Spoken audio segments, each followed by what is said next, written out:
नमस्कार बालमित्रांनो, मी वैशाली राऊत बालजगत या कार्यक्रमात आपल्या सर्व बालमित्रांचं सहर्ष स्वागत करते। आज आपण कार्यक्रमात खास विशेष व्यक्तीला आमंत्रित केले। अशी व्यक्ती की ज्यांना आपल्या बीड जिल्ह्यातील ISO मानांकन प्राप्त जिल्हा परिषद प्राथमिक शाळा जरेवाडी तालुका पाटोदा जिल्हा बीड येथील माननीय श्री मुख्याध्यापक संदीप पवार सर यांना आज आपण आमंत्रित केले। बालमित्रांनो, तुम्हाला आज आपल्या बीड जिल्ह्यातील ज्या शाळेला प्रथम आणि पहिला मान मिळालाय अशा शाळेचे मुख्याध्यापक जे खूप कार्यरत आहेत, उपक्रमशील आहेत आणि त्या सरांची मुलाखत घेण्याचा योग आज त्या शाळेला का मोठा पुरस्कार प्राप्त झाला, तो कसा झाला, तेथील विद्यार्थ्यांची प्रगती आणि शिवाय तो ग्रामीण भाग आहे, तेव्हा लक्ष देऊन ऐका। नमस्कार सर, आमच्या बालजगत या कार्यक्रमात आणि आमच्या आकाशवाणीच्या स्टुडिओ मध्ये तुमचं खूप खूप स्वागत। नमस्कार सर, प्रथम खूप खूप तुमचं अभिनंदन। राष्ट्रपती पुरस्कार प्राप्त शिक्षक तसेच Lokmat Maharashtrian of the year 2025 चे तुम्ही विजेते आहात। तसेच जिल्हा परिषद आदर्श शिक्षक पुरस्कार तुम्हाला प्राप्त आहे आणि बीड जिल्ह्यातील पहिला मान मिळालेला ISO मानांकन प्राप्त जिल्हा परिषद प्राथमिक शाळा जरेवाडी येथील सध्या मुख्याध्यापक म्हणून कार्यरत आहात। त्यामुळे तुमचं खूप खूप अभिनंदन सर आणि एवढे पुरस्कार तुमच्या नावावर आहेत। सर, सध्या अलीकडील तुम्हाला जो Lokmat Maharashtrian of the year 2025 चे विजेते तुम्ही आहात, तो पुरस्कार मिळाला, तसेच आदर्श शिक्षक पुरस्कार मिळाला, त्याबद्दल तुमची काय प्रतिक्रिया होती सर? शाळेमध्ये काम करत असताना कामाचा आनंद हा सर्वोच्च आनंद असतो। विद्यार्थ्यांसाठी सतत कार्यमग्न राहणे, विद्यार्थ्यांच्या गुणवत्ता वाढीसाठी आणि सर्वांगीण विकासासाठी सतत प्रयत्न करणे हे शिक्षकांचं महत्त्वाचं कर्तव्य आहे। आणि हे कर्तव्य बजावत असताना एखादा मान सन्मान त्या संबंधित शिक्षकांना त्यांच्या कार्याच्या स्वरूपावरून मिळाला तर तो त्याच्या जीवनातील एक आनंद असतो। हा पुरस्काराचा आनंद म्हणजे तो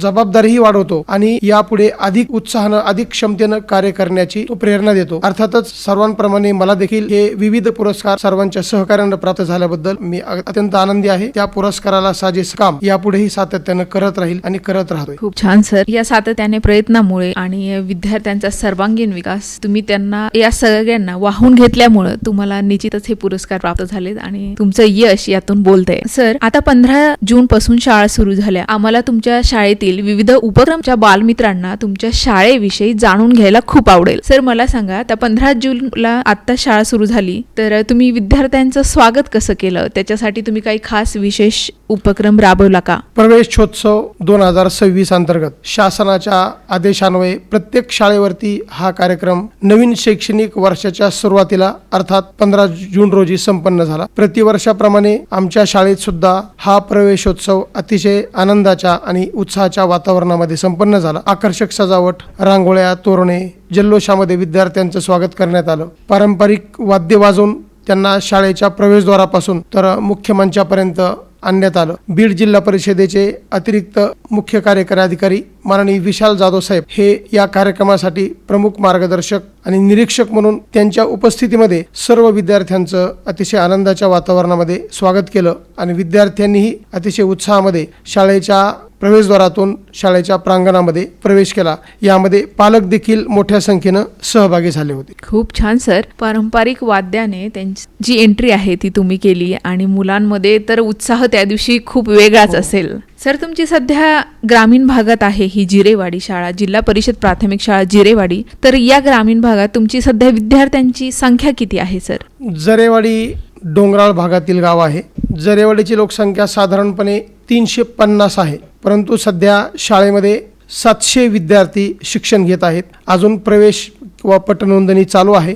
700 विद्यार्थी शाळेमध्ये शिक्षण घेत आहेत। 700 विद्यार्थ्यापैकी साधारणपणे 40 विद्यार्थी जरेवाडीचे आहेत आणि बाकीचे सर्व विद्यार्थी इतर उर्वरित 660 विद्यार्थी हे आसपासच्या जवळपास 50-55 खेड्यातून दररोज शाळेमध्ये अपडाऊन करतात आणि जरेवाडी शाळेमध्ये शिक्षण घेतात। या कामी पालकांनी स्वतः मुलांच्या शिक्षणासाठी नेणे आणण्याची व्यवस्था आपापल्या गावातून स्वतः करून विद्यार्थ्यांना जरेवाडी शाळेत प्रवेश दिला आहे आणि त्यांच्या शिक्षणासाठी सातत्यानं पालक शाळेमध्ये सक्रिय सहभाग घेतात आणि मुलांच्या गुणवत्ता वाढीसाठी प्रयत्न करतात। खूप छान सर, सध्या इंग्रजी माध्यम आणि जिल्हा परिषद प्राथमिक शाळेची अवस्था सर्वांनाच माहित आहे आणि बिकट आहे। त्या परिस्थितीत सुद्धा तुमच्या शाळेमध्ये सध्या 700 विद्यार्थी आहेत, ही खूप अभिमानाची गोष्ट आहे सर। ज्या अर्थी एवढे विद्यार्थी शिकतायत त्या अर्थी त्या शाळेत नक्कीच काहीतरी नवीन असेल। चला जाणून घेऊया आपण सरांकडून। सर, तुमच्या शाळेत असे नाविन्यपूर्ण उपक्रम राबवले जातात ते आमच्या बालकांना आणि आमच्या इतर सर्व श्रोत्यांनाही सांगा। शैक्षणिक विकासासाठी पाठ्यपुस्तकाबरोबर अभ्यासोत्तर आणि अभ्यासपूरक उपक्रम, नाविन्यपूर्ण उपक्रम म्हणजे विद्यार्थ्यांसाठी आयोजित करणे हे अत्यंत महत्त्वाचं आहे. वेगवेगळ्या उपक्रमांच्या माध्यमातून विद्यार्थ्यांच्या मनात आत्मविश्वास निर्माण करणे, त्यांच्या अंगी असलेल्या सुप्त कलागुणांना वाव देणे आणि शाळेमध्ये विद्यार्थ्यांना अगदी आनंददायी वातावरणात अध्ययन करण्यास प्रवृत्त करणे, अगदी ते स्वतः आवडीने शिक्षण घेऊ शकतील असे विविध उपक्रम आम्ही शाळेमध्ये राबवतो. असे पुष्कळ उपक्रम आहेत. उदाहरणार्थ शाळेची सुरुवात आपण परिपाठानं करतो. प्रत्येक शाळेमध्ये परिपाठ घेतला जातो. त्याच्यामध्ये साधारणपणे राष्ट्रगीत, प्रतिज्ञा, प्रास्ताविका, प्रार्थना, सुविचार, बोधकथा, दिनविशेष, पसायदान असे वेगवेगळे उपक्रम परिपाठांतर्गत घेतले जातात. याद्वारे मूल्यांची रुजवणूक पण त्यांच्यामध्ये होते. आपल्या शिक्षणाचे 10 गाभूत घटकांचाही त्याच्यामध्ये अंतर्भाव होतो. परिपाठाचा विचार केला तर आमच्या शाळेचा परिपाठ थोडासा आगळा वेगळा असतो. म्हणजे संगीतमय परिपाठ. विद्यार्थी कराओके साऊंड ट्रॅकवरती प्रार्थना गायन करतात. पेपरलेस परिपाठ. आज 4थी वर्गाचा परिपाठ असेल तर उद्या 5वीचा, असे इयत्ता बदलून परिपाठ घेतो. सर्वांना समान संधी. 100% विद्यार्थ्यांना, वर्गामध्ये जेवढे विद्यार्थी असतील त्या विद्यार्थ्यांना परिपाठात सहभागी होण्याची संधी दिली जाते. आणि परिपाठामध्ये इतर उपक्रमांबरोबरच मुलाखत, जरेवाडी कट्टा नावाचा एक उपक्रम आहे. त्याच्यामध्ये वेगवेगळ्या क्षेत्रामध्ये नावलौकिक मिळवलेल्या वेगवेगळ्या व्यक्तींचा परिचय व्हावा या दृष्टीने आम्ही जरेवाडी कट्टा ही एक छोटीशी 5 मिनिटाची मुलाखत विद्यार्थ्यांचीच घेतो. विद्यार्थ्यांची मुलाखत घेतात. त्यानंतर प्रश्नमंजुषा असते. स्पर्धा परीक्षेच्या दृष्टीनं सामान्य ज्ञान प्रश्नमंजुषा, विषय समृद्धी, आरोग्य संपदा, त्यानंतर वेगवेगळ्या नाटिका असतात. विथ ड्रेसिंग म्हणजे विद्यार्थ्यांना एक छोटासा संवाद दिला जातो. विद्यार्थी स्वतः त्याची तयारी करतात. उदाहरणार्थ आरोग्यविषयक एखादा संदेश असेल तर आरोग्यविषयक संदेश विद्यार्थ्यांच्या मनामध्ये आणि आरोग्याची चांगली सवय लागावी, आरोग्याचं मानवी जीवनातील महत्त्व त्यांना समजावं म्हणून आरोग्यविषयक एखादी छोटीशी नाटिका असते. अशा वेगवेगळ्या म्हणजे बोधपर नाटिका विथ ड्रेसिंग साधारणपणे 45 मिनिटापर्यंत आमचा परिपाठ असतो. अशा वेगवेगळ्या उपक्रमांमुळे विद्यार्थी 45 मिनिटं अगदी आनंददायी वातावरणामध्ये अगदी लक्षपूर्वक तो परिपाठ पाहतात, श्रवण करतात. बसण्याची क्षमता सुद्धा एका जागी व्यवस्थित लक्ष देऊन ऐकण्याची सवय लागते. एवढ्या मोठ्या विद्यार्थ्यांसमोर मंचावरून बोलण्याची सवय लागते. म्हणजे त्यांच्यामध्ये आत्मविश्वास, धाडस निर्माण होतं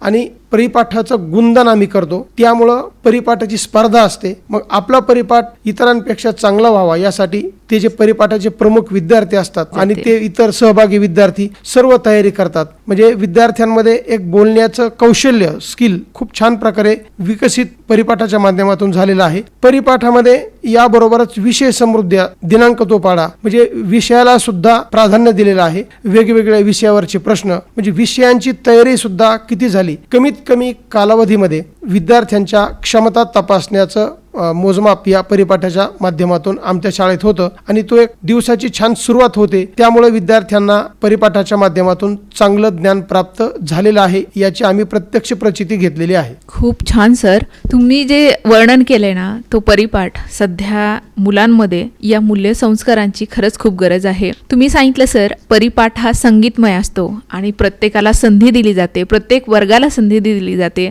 मुलांमध्ये नेतृत्व गुण, संवाद कौशल्य, आत्मविश्वास हे गुण विकसित केले जातात. खूप छान सर. 45 मिनिटं मुलांचं अवधान टिकून ठेवलं जातं ही विशेष बाब आहे सर. म्हणजे मुलं किती फ्रेश होत असतील त्या 45 मिनिटात. खूप छान उपक्रम आहे सर तुमच्या या शाळेचा आणि यासाठी तुम्ही नक्कीच कष्ट घेतले असतील. आणि हे जे नवीन आहे तुम्ही सांगितलं जी तारीख तो पाडा का, दिनांक तो पाडा. हा, दिनांक तो पाडा. 5 तारीख असेल तर 5चा पाडा विद्यार्थ्यांनी सादर करायचा आणि तो सरळ आणि उलट सुद्धा म्हणजे पाडे पाठांतराची सवय विद्यार्थ्यांना छान लागते. म्हणजे असं दिनांकानुसार पाडा पाठ करणे. कारण गणितामध्ये पाडे पाठांतर असल्यानंतर गणित थोडंसं सोपं जातं म्हणून पाडे पाठांतर हा एक उपक्रम आहे आणि पाठांतराची सवय देखील विद्यार्थ्यांना लागते. बघा बालमित्रांनो किती छान शाळेमध्ये छान त्यांच्या उपक्रम घेतात.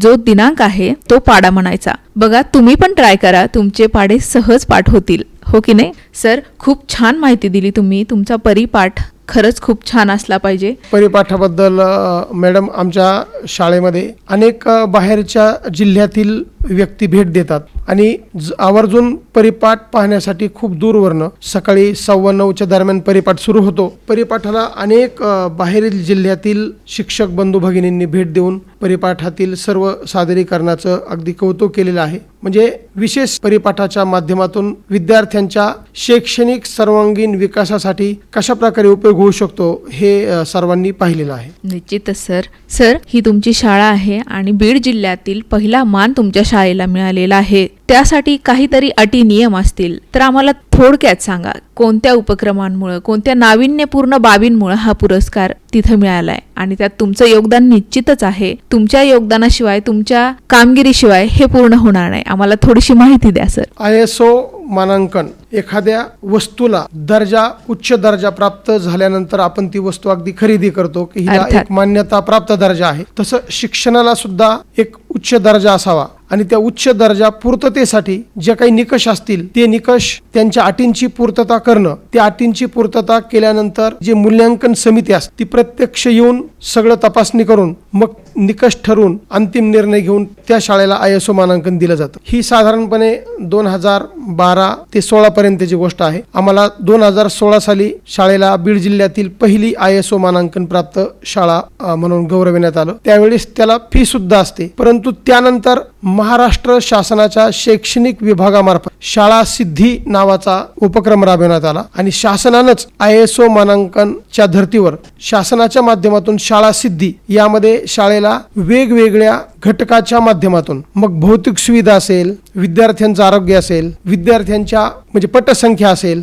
त्याचप्रमाणे विद्यार्थ्यांची गुणवत्ता, स्पर्धा परीक्षेतील सहभाग, पालकांचा सहभाग, म्हणजे अशा वेगवेगळ्या निकषाच्या आधारे शाळा सिद्धीला ग्रेड देण्यात आले. त्याच्यामध्ये A+, B+, म्हणजे अशा मानांकन देण्यात आलं शाळा सिद्धीमध्ये. आणि योगायोगानं शासनानं ज्यावेळेस शाळा सिद्धी प्रोजेक्ट निवडला त्यावेळेस बीड जिल्ह्यातून जरेवाडी आणि नवगण राजोरी या 2 शाळेची पायलट प्रोजेक्टमधून निवड करण्यात आली आणि त्यानंतर संपूर्ण राज्यामध्ये शाळा सिद्धी हा कार्यक्रम राबविण्यात आला. त्याचं मूल्यांकन झालं आणि मूल्यांकनातून नंतर शाळेला वेगवेगळा दर्जा देण्यात आला. आता गेल्या शैक्षणिक वर्षापासून शाळा मूल्यांकन आराखडा म्हणजे स्कॉप नावाचा उपक्रम महाराष्ट्र शासनाच्या शालेय शिक्षण विभागामार्फत आयोजित करण्यात आला आहे. म्हणजे याच्यामध्ये सुद्धा खूप बारीक मुद्दे याच्यामध्ये घेतलेले आहेत. जसे की उदाहरणार्थ आम्हाला सांगा सर. उदाहरणार्थ म्हणजे विद्यार्थ्यांच्या प्रवेशापासून विद्यार्थ्यांची उपस्थिती, त्याच्या स्पर्धा परीक्षेतील सहभाग, त्याचा उपक्रमातील सहभाग, त्यानं अपेक्षित अध्ययन निष्पत्ती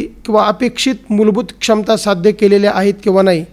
त्यानंतर समाजाचा सहभाग, समाजाच्या सहभागातून शाळेमध्ये वेगवेगळ्या उपक्रमात कशा प्रकारे पालकांनी सहभाग घेतलेला आहे, शिक्षकांनी आपापल्या व्यावसायिक कौशल्यामध्ये कशा प्रकारे वाढ केलेली आहे, विविध प्रशिक्षण, शाळेच्या भौतिक सुविधा, शाळेला शालेय पोषण आहारांतर्गत परसबागाची निर्मिती करणे, आरोग्यविषयक सुविधा, दिव्यांग विद्यार्थ्यांसाठी शासनाच्या विविध योजना राबवणे, त्या कितपत प्रमाणात राबवण्यात आलेल्या आहेत, दिव्यांग विद्यार्थ्यांसाठी वेगवेगळ्या गोष्टी कार्यान्वित आहेत का, दिव्यांग विद्यार्थ्यांच्या अपेक्षित क्षमतांच्या विकसनासाठी शाळेने काही विशेष प्रोग्राम हाती घेतले आहेत का, सर्वांचा समावेश आत्ताच्या शाळा मूल्यांकन आराखड्यामध्ये करण्यात आलेला आहे. मग शाळा अगोदर स्वयंमूल्यमापन करते, त्यानंतर मग बाह्य मूल्यमापन होऊन शाळेला निकष ठरवून मग स्कॉपचा A+, B+, अशा प्रकारे दर्जा दिला जातो. मग त्याच्यावरून आपल्या शाळेमध्ये किती गोष्टींची कमतरता आहे किंवा आपण कोणकोणत्या गोष्टीची पूर्तता केल्यामुळे आपल्याला हा मूल्यांकन श्रेणी मिळालेली आहे यावरून त्या शाळेचा दर्जा ठरवला जातो. हा शासनाचा उपक्रम आहे. अप्रतिम सर. म्हणजे ज्या नियम अटी आहेत त्या सर्व तुम्ही पार केलेल्या आहेत. म्हणजे तुमच्या शाळेमध्ये गुणवत्ताही गुणवत्तेचा कस लागलेला आहे तिथं. त्या गुणवत्तेमध्ये तुमची शाळा यशस्वीरित्या पात्र झालेली आहे. खूप छान सर. यामध्ये तुमचं योगदान निश्चितच असेलच. तेव्हा तुम्हाला हे सगळं काम करण्याची प्रेरणा कुठून मिळाली सर? लहानपणापासून माझे गुरुजी ज्यावेळी मला वर्गामध्ये शिकवायचे 6वी, 5वी, 6वी, 7वीला, त्यावेळेस मनात कल्पना यायची की आपण सुद्धा आपल्या गुरुजींसारखं भविष्यामध्ये शिक्षक व्हावं. किती आनंद आहे मुलांना शिकवण्यामध्ये, स्वतः शिकण्यामध्ये, मुलांना शिकवण्यामध्ये. आणि मग मी ठरवलं अगदी बालपणापासूनच आणि म्हणून खूप आवड होती शिक्षक होण्याची. D.Edचं शिक्षण पूर्ण करून मग शिक्षण घेतलं आणि सुरुवातीला अहिल्यानगर जिल्ह्यामध्ये मला सेवा मिळाली. मग त्या ठिकाणी तेथील मुख्याध्यापक, तेथील सर्व शिक्षक यांच्या मार्गदर्शनाखाली खूप चांगल्या शाळेवर काम करण्याची संधी मिळाली.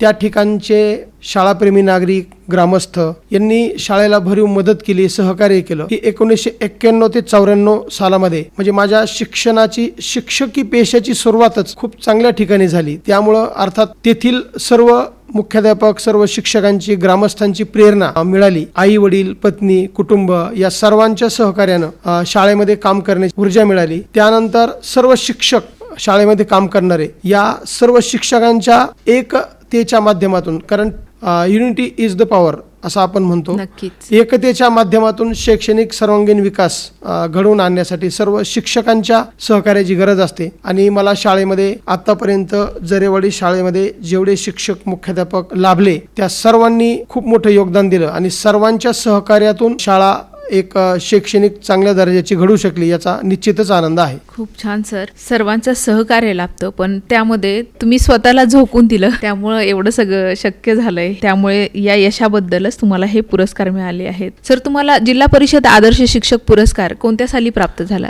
शिक्षण क्षेत्रामध्ये प्रामाणिकपणे काम करीत राहणं, उद्दिष्टानुसारच मी काम करत राहिलो आणि अजूनही नेहमी सातत्यपूर्ण काम करण्याचा प्रयत्न करतो सर्वांच्या सहकार्यानं. 2009 साली जिल्हा परिषदेचा आदर्श शिक्षक पुरस्कार मला मिळाला. त्यानंतर 2013 साली नवी दिल्ली येथे त्यावेळेचे राष्ट्रपती माननीय प्रणव मुखर्जी यांच्या हस्ते राष्ट्रीय पुरस्कार मला मिळाला. आणि आता 2025-26 मध्ये Maharashtrian Lokmat Maharashtrian of the year हा देखील सन्मान मिळाला. असे वेगवेगळे सन्मान मिळाले, परंतु हा फक्त सन्मान केवळ माझा एकट्याचा नाहीये, तर माझ्या सर्व शिक्षक, सहकारी मित्र, बंधू भगिनी, गावकरी या सर्वांच्या संयुक्त सहकार्यातून प्रातिनिधिक स्वरूपात स्वीकारलेला तो एक यशाचा भाग आहे. अर्थात सर्वांच्या सहकार्याशिवाय हे इथपर्यंत जाणं शक्य नव्हतं, म्हणून सर्वांच्या वतीनं त्याचा मी एक आदरपूर्वक स्वीकार केलेला आहे. एवढे पुरस्कार मिळालेत सर. या पुरस्कारावरूनच तुमची कामगिरी, तुमचं योगदान हे स्पष्ट होतंय सर. सर, तुमच्या शाळेमध्ये वाचन संस्कृती किंवा वाचनासाठी विशेष काही उपक्रम आहेत का? सध्या हल्ली आपली जी परिस्थिती आहे, पालक सुद्धा या मोबाईलच्या, या इंटरनेटच्या युगात थोडासा मागे पडत चाललाय, तर तुमच्या शाळेत वाचनासाठी काही विशेष उपक्रम राबवले जातात का? आमच्या बालकांना सांगा. बरोबर आहे. शिक्षणामध्ये वाचन हे सर्वात महत्वाचं आहे. आपण वाचाल तर वाचाल असं म्हणतो, कारण वाचनाशिवाय आपल्याला ज्ञान प्राप्त होत नाही, आपले विचार प्रगल्भ होत नाहीत आणि वाचन केलेलं आकलन झाल्याशिवाय आपल्याला शिक्षणाचं उद्दिष्ट गाठता येत नाही. म्हणून बालवयामध्ये वाचनाची सवय लागावी यासाठी सातत्यानं प्रयत्न चालू आहेत. आज आपण पाहतो मोबाईलमुळं, या डिजिटल मीडियामुळं मुलांचं वाचनाचं वेळ कमी झालेलं आहे. निश्चित. ज्यावेळेस पूर्वी आम्ही शाळेमध्ये लहानपणी शिकायचो, त्यावेळेस ग्रंथालयामधलं पुस्तक मिळवण्यासाठी आम्ही रांगेत उभं राहायचो, धडपड असायची आणि तोपर्यंत पुस्तक संपलेले असायचे. मग पुढच्या वेळेस म्हणजे वाट पाहावं लागायची. आणि आज अशी परिस्थिती आहे, ग्रंथालय प्रत्येक शाळेमध्ये भरपूर पुस्तकं आहेत. शहरामध्ये, मोठमोठ्या गावामध्ये शासनाच्या माध्यमातून अनेक ग्रंथालय उपलब्ध आहेत. वाचण्यासाठी वाचक उपलब्ध नाही. मग शालेय जीवनामध्ये विद्यार्थ्यांना वाचनाची सवय लागावी म्हणून आम्ही शाळेमध्ये वाचन दोरी एक प्रकल्प घेतो. बाहेर परिसरामध्ये दोरीवरती पुस्तके ठेवलेली असतात. मग शाळेच्या मोकळ्या वेळेमध्ये विद्यार्थी येऊन पुस्तक चाळतात, वाचतात, घेतात, म्हणजे त्यांच्या हातामध्ये ती पुस्तकं असतात. त्यानंतर प्रत्येक वर्गामध्ये वाचन कोपरा सुद्धा असतो. त्या कोपऱ्यामध्ये अनेक पुस्तकं अवांतर वाचनाची ठेवलेली असतात. मग जसे जसे विद्यार्थ्यांना वेळ मिळेल तशी तशी पुस्तकं विद्यार्थी वाचतात. आणि बऱ्याच वेळा आम्ही प्रासंगिक सर्व पुस्तकांचं एक अर्धा पाऊण तास सामूहिक वाचन घेतो. अवांतर वाचनासाठी सामूहिक वाचन अवांतर घ्यायचं आणि विद्यार्थ्यांना त्या वाचनाच्या माध्यमातून काय समजलं याच्या प्रतिक्रिया सुद्धा आम्ही घेतो. 40-45 मिनिटांमध्ये जे वाचन केलं त्यातून तुला काय बोध मिळाला, म्हणजे विद्यार्थ्यांना वाचनाची सवय लावणे आणि वाचलेलं निश्चितपणे आकलन होतंय किंवा नाही हेही तपासून पाहणे, म्हणजे विद्यार्थी तेव्हा जाणीवपूर्वक, लक्षपूर्वक वाचत असेल आणि वाचनाची आवड पण त्यांच्यामध्ये निर्माण होत असेल. सर, तुमचा हा वाचन दोरी हा उपक्रम खरंच खूप चांगला आहे. दोरीवर पुस्तके असतात, मुलांनी मोकळ्या वेळ, जो वेळ भेटेल त्यावेळेत वाचायचं. आणि तो 1 तास सर तुम्ही आठवड्यातून घेता की रोज असतो? रोज वाचन दोरीमध्ये ज्या मोकळ्या वेळेमध्ये छोटी सुट्टी असते, काही मुलांचं काम लवकर संपतं, सुट्टीमध्ये थोडंसं जेवण असेल किंवा इतर काही असेल, तर मोकळ्या वेळेमध्ये विद्यार्थी इकडे तिकडे फिरत असतात. म्हणून आम्ही गेल्या अनेक वर्षापासून हा उपक्रम राबवला आणि त्याचा चांगला फायदाही झाला. पुस्तकाचं वाचन विद्यार्थी करू लागले. मग त्या सुट्टीमध्ये किमान एक एक दोन दोन तीन तीन पेजेस पुस्तक मुलं वाचतात आणि त्यांना ती गोडी लागते वाचनाची. वाचन क्षमता विकसित होते आणि विद्यार्थ्यांना आकलन देखील होतंय किंवा नाही हेही त्यांच्या लक्षात येतं. सर, विद्यार्थ्यांना यशस्वी होण्यासाठी तुम्ही कोणता संदेश द्याल? प्रत्येक विद्यार्थी शाळेमध्ये दाखल होतो आणि विद्यार्थ्यांसहित प्रत्येक पालकाच्या मनामध्ये एक भावना असते, चांगल्या प्रकारे शिक्षण घेऊन माझा पाल्य एक यशाच्या शिखरावर जावा, एक सुजाण नागरिक, एक सुजाण नागरिक घडावा. संस्कारी मुलगा घडावा असं तर प्रत्येकाला वाटतं. शिक्षणाच्या माध्यमातून फक्त नोकरी किंवा जॉब मिळणे हे अंतिम उद्दिष्ट न ठेवता वेगवेगळ्या क्षेत्रामध्ये आपल्याला काम करण्याची संधी शिक्षणाच्या माध्यमातूनच मिळते. म्हणून अगदी बालवयापासून शिस्त आणि संस्काराचा अवलंब करून सुजाण नागरिक लोकशाहीच्या निकोपवाढीसाठी तयार होणे हे गरजेचं आहे. म्हणून शिक्षणाच्या माध्यमातून एक चांगला नागरिक घडणे आणि त्यातून आपल्या समाजाची सेवा करणे, भविष्यामध्ये गुजराण करणे, गुणवत्तेच्या जोरावरती किंवा गुणवत्तेमुळे एखादं पद धारण करणे, अशा वेगवेगळ्या स्वरूपामध्ये आपल्याला शिक्षणाचा उपयोग करून घेता येईल. म्हणून विद्यार्थ्यांनी फक्त नोकरी न पाहता इतर व्यवसायामध्ये सुद्धा शिक्षणाचा चांगला उपयोग करावा आणि शिक्षणाच्या माध्यमातून एक चांगला नागरिक, सुजाण नागरिक समाजामध्ये मी कसा घडेल यासाठी प्रयत्न करावेत. म्हणजे जेणेकरून त्याला भविष्यामध्ये कुठल्याही समस्या येणार नाहीत आणि जरी आल्या तरी तो ज्ञानप्राप्तीच्या जोरावर त्या समस्या अगदी व्यवस्थितपणे हाताळू शकेल आणि पुढे तो जाऊन प्रगती करू शकेल. छान माहिती सांगितली सर.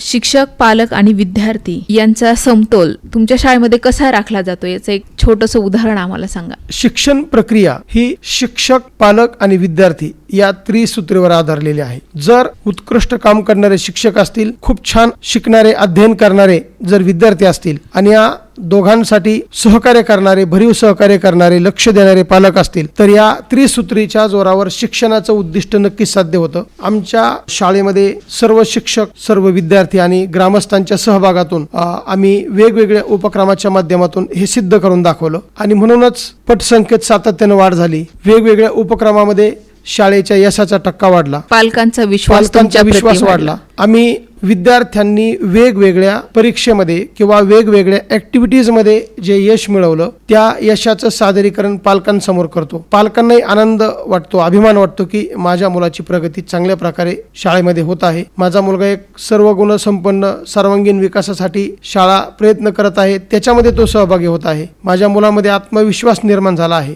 यासाठी तो लक्ष देतो. आणि शाळेमधल्या पालक मेळावा असेल किंवा इतर काही उपक्रम असतील त्या उपक्रमामध्ये येऊन सहभाग दाखवतो. पालकांच्या सहभागामुळं आमचीही जबाबदारी वाढते, आम्हालाही प्रेरणा मिळते की पालक एवढं लक्ष देत आहेत आणि म्हणून आपल्याला अधिक जबाबदारीने काम करून विद्यार्थ्यांच्या सर्वांगीण शैक्षणिक विकासासाठी पालकांच्या सहकार्यानं प्रयत्न करावे लागतील. आणि म्हणूनच शिक्षक, विद्यार्थी आणि पालक यांच्या एकत्रित सहकार्यातून शाळेचा या ठिकाणी सर्वांनी कायापालट करून दाखवलेला आहे. याचं उत्तम उदाहरण म्हणजे आमची शाळा आहे. खरोखर सर, तुम्ही सांगताय त्यामध्ये विद्यार्थी, पालक आणि शिक्षक ही त्रिसूत्री तुम्ही खूप छान त्या पद्धतीचा वापर करून तुमची शाळा आदर्श शाळा बनवली आहे. सर, तुमच्या शाळेमध्ये विद्यार्थ्यांसाठी वेगवेगळ्या स्पर्धा परीक्षा होतात का आणि त्यामध्ये काही तुमचे विद्यार्थी चमकलेत? प्राथमिक शाळेमध्ये वेगवेगळ्या स्पर्धा परीक्षा असतात. आमची शाळा 1ली ते 8वी पर्यंत आहे. यामध्ये इयत्ता 4थी 5वी शिष्यवृत्ती, 7वी 8वी शिष्यवृत्ती,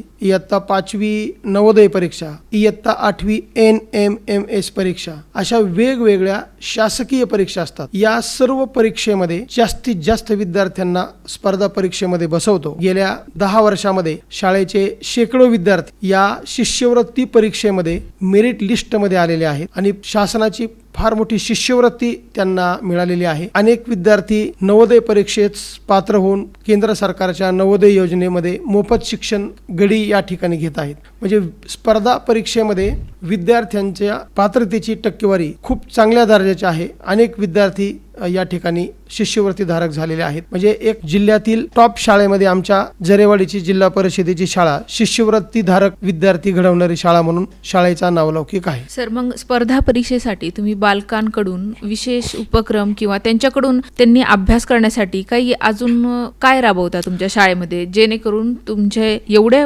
विद्यार्थी संख्या असताना शिष्यवृत्ती धारक आहेत, नवोदय विद्यालयात त्यांचा नंबर लागलेला आहे, अनेक विद्यार्थ्यांना शिष्यवृत्ती सुद्धा मिळते आहे खूप मोठ्या संख्येने, मग त्यासाठी तुम्ही विशेष काय करता विद्यार्थ्यांकडून? कोणत्याही स्पर्धा परीक्षेच्या यशासाठी त्याची पूर्वतयारी असणं आवश्यक असतं. मग आम्ही ती पूर्वतयारी विद्यार्थ्यांची अगोदरच्या वर्षापासून करून घेतो. उदाहरणार्थ 4थीला शिष्यवृत्ती परीक्षा आहे, 7वीला शिष्यवृत्ती परीक्षा आहे, 8वीला NMMS परीक्षा आहे. 1 वर्ष अगोदर त्याची पूर्वतयारी करून घेतो. त्यानंतर ते शैक्षणिक वर्ष सुरू झाल्याच्या नंतर शाळेच्या वेळेपूर्वी आणि मधल्या वेळेत ज्यावेळी शाळेचा रिकामा वेळ असतो, म्हणजे अध्यापना व्यतिरिक्त वेळापत्रकाच्या, ते एक्स्ट्रा तास म्हणजे जादा तासिका आम्ही घेतो. बऱ्याच वेळा सुट्टीच्या दिवशी पालक मुलांना पाठवतात आणि आम्ही सुट्टीच्या दिवशी जादा तासिका घेतो आणि शासनानं शिष्यवृत्तीचा जो अभ्यासक्रम दिलेला आहे तो अभ्यासक्रम शिकवतो, घटकनिहाय विद्यार्थ्यांना शिकवतो, त्याच्या घटकनिहाय सराव करून घेतो. अधिकाधिक सराव करून घेतल्यानंतर मग शेवटी शासकीय परीक्षेच्या धर्तीवर आधारित अनेक परीक्षा,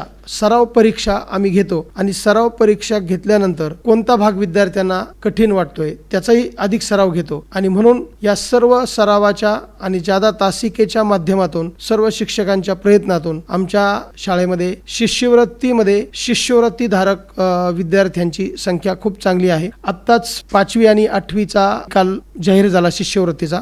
त्याच्यामध्ये आमच्या 5वी आणि 8वीमध्ये एकूण 63 विद्यार्थी पात्र झालेले आहेत. म्हणजे याच्यावरून लक्षात येतं की विद्यार्थ्यांच्या पात्रतेची संख्या खूप चांगल्या प्रकारे आहे. याचं उदाहरण म्हणजे विद्यार्थ्यांनी स्वयंशिस्तीने केलेला अभ्यास आणि शिक्षकांनी घेतलेले जादा तास आणि पालकांचं सहकार्य आणि विद्यार्थ्यांची मेहनत या सर्वांच्या एकत्रित प्रयत्नातून यशाचा टक्का निश्चितपणे चांगला आहे. अप्रतिम सर. सुट्टीच्या दिवशी सुद्धा तुम्ही त्या विद्यार्थ्यांचे, पालकांचा एवढा विश्वास आहे तुमच्याजवळ, तुमच्या विषयी, सुट्टीच्या दिवशी सुद्धा तुम्ही अधिक तासिका घेऊन पूर्वतयारी करून नियोजन करून त्यांचा अभ्यास करून घेताय. अर्थातच सर, तुमच्या शाळेचं आणि तुमच्या शिक्षक वृंदांचं किती कौतुक करावं तेवढं खरंच कमी आहे. सर, तुम्ही आमच्या आकाशवाणी बीड केंद्रामध्ये आलात, तुमच्या विविध नाविन्यपूर्ण उपक्रमांची माहिती दिली, जसं की संगीतमय परिपाठ, 45 मिनिटांचा परिपाठ, त्याच्यातून तुम्ही मूल्यसंस्कार, गाभाभूत घटक आहेत ते रुजवता, विद्यार्थ्यांमध्ये आत्मविश्वास, नेतृत्व गुण, मुलाखत अशा अनेक माध्यमातून तुम्ही विद्यार्थ्यांना आनंददायी शिक्षण देण्याचा प्रयत्न करताय. हे खूप छान आहे सर. आणि सध्या 700 विद्यार्थी संख्या आहे तुमची. शाळा सिद्धी उपक्रम असेल, स्कोप उपक्रम असेल, आणि हे उपक्रम तुमच्याद्वारे, तुमच्या शाळेतून पूर्ण बीड जिल्ह्यात, तो आदर्श बीड जिल्ह्यात ते राबवले जात आहेत. ही खूपच अभिमानास्पद गोष्ट आहे. सर, तुमच्याकडून आम्हाला तुमच्या शाळेविषयी, तुमची शाळेविषयीची, विद्यार्थी, पालक, सुसंवाद, वेगवेगळे उपक्रम याविषयी माहिती मिळाली. तुमच्या बालकांनाही वेगवेगळ्या स्पर्धा परीक्षेचं आणि विद्यार्थी तुमच्या शाळेत कसा घडतोय आणि तुमच्या शाळेतूनही त्यांना घेण्यासारखं बरंच काही आहे. सर, तुम्ही वेळात वेळ काढून आमच्या आकाशवाणी केंद्राला भेट दिली आणि आमच्या बालकांना एक आदर्श शाळेची, आदर्श विद्यार्थ्यांची, आदर्श शिक्षकांची माहिती दिली, त्याबद्दल सर खूप खूप धन्यवाद आणि तुमचे आभार. आपलेही मनपूर्वक आभार. आकाशवाणी बीड केंद्रानं मला ही संधी प्राप्त करून दिली. मी तसा